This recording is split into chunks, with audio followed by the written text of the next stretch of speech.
Jónas, stórt tap fyrir Danmörku í dag. Já. Hvernig er svona tilfinningar beint eftir leik? Það er ekki góðar. Nei. Við vorum ekki alveg með kveikt á okkur í byrjun og til enda. Gáðum gert mikið betur í öllu. Þið virðist koma svolítið svona hægt inn í þennan leik, leikaði svolítið fram úr, en þið virðist einhvern veginn ná opnum eitthvað samt svona upp á í seinni hálfleiksins og komið, gerir þetta eiginlega alveg að leik þarna? Já, við náðum alveg að ríða okkur smá í gang. Tókum okkur smá svona í hálfleik og náðum að tapa okkur aðeins. Hvað var það sem þið voru að gera þá sem að breyttist? Hvað var talað um í hálfleik? Bara að keyra körun og dissum út. Það var eina svona líka. Svolítið fysikal leikur, þetta svolítið fysikal franslið. Var það eitthvað að fara í taugarnar á okkur?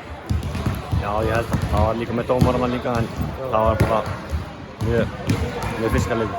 Þessi svolítið ólíku körfuboltum sem þið hefur fengið að venjast á Íslandi og fleira. Hefur þetta verið mikill skóli fyrir ykkur að spila móti þessu liðum hérna? Já, það er alveg kennt okkur bara margt að spila móti svona sterku liði og við mætum bara sterkar í næsta leik. Svíarnir á morgun, hafið þið eitthvað náðu að kíkja á þá? Ekki mikið, nei. Náðum ekki mikið. En við höfum betur yfir þetta á morgun. Frábært, takk.